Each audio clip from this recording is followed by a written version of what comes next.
shaman's mystery of fire is related to the mastery of ecstasy. The contact with conditions of excessive cold or extreme heat indicate that the shaman has gone beyond the ordinary human condition and is now a participant in the sacred world.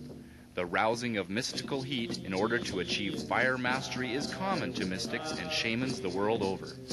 The ability to withstand the rigors of a winter waterfall or the heat of burning embers is a manifestation of great power and a symbol of biological and spiritual maturation.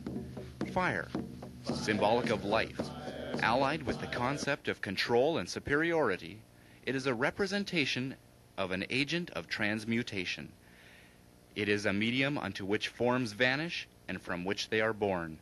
It purifies or destroys that which is evil. And once you get to the other side, you realize you can go across coals that would melt the engine of a Volkswagen. Something in your life changes. The chemistry in your mind begins to say, hey, maybe I'm worth that raise. Hey, maybe I'm worth a decent relationship. Hey, maybe I need to stop being the front doormat for everybody. Maybe I have something to contribute. People gather here at the Taoist Tai Chi Center for 3 days of prayer and enlightenment in the traditions of the native North Americans, who are still in touch with the powers of nature. The organization is called the White Buffalo Society, and its purpose is to share the wisdom of nature through personal experiences in the hopes of changing the path to self-destruction. Because you're with the nucleus of people and truth is the focus, which says, let's get it out here. You're not worse than I am. You're not better than I am. We're human. That's what we are. Let's talk about what it takes to be human. And I believe that saying, well, you're just human is a cop-out. You're not just human, because that demeans being human. Being human is very powerful, and it means walking a good life. You teach people about the physical, emotional, mental, and spiritual aspects of their life and how to develop those different areas. What methods do you use? Fear encounter. I believe fear is your best friend. Fear is where you will develop strength and courage. Without fear, you will never know strength and courage. What it takes to live a full, whole, healthy life and have a good, balanced mind is not deny your fears and to really see how appropriate they are. During the weekend, each person is allowed to open themselves up to become closer to nature and feel better about themselves through dancing, singing, and personal sharing. Earlier today, when you were with us, you noticed that one of our participants here broke down and cried and shared her own early childhood abuse. Okay, and we had a couple more people share that they had been abused sexually as children.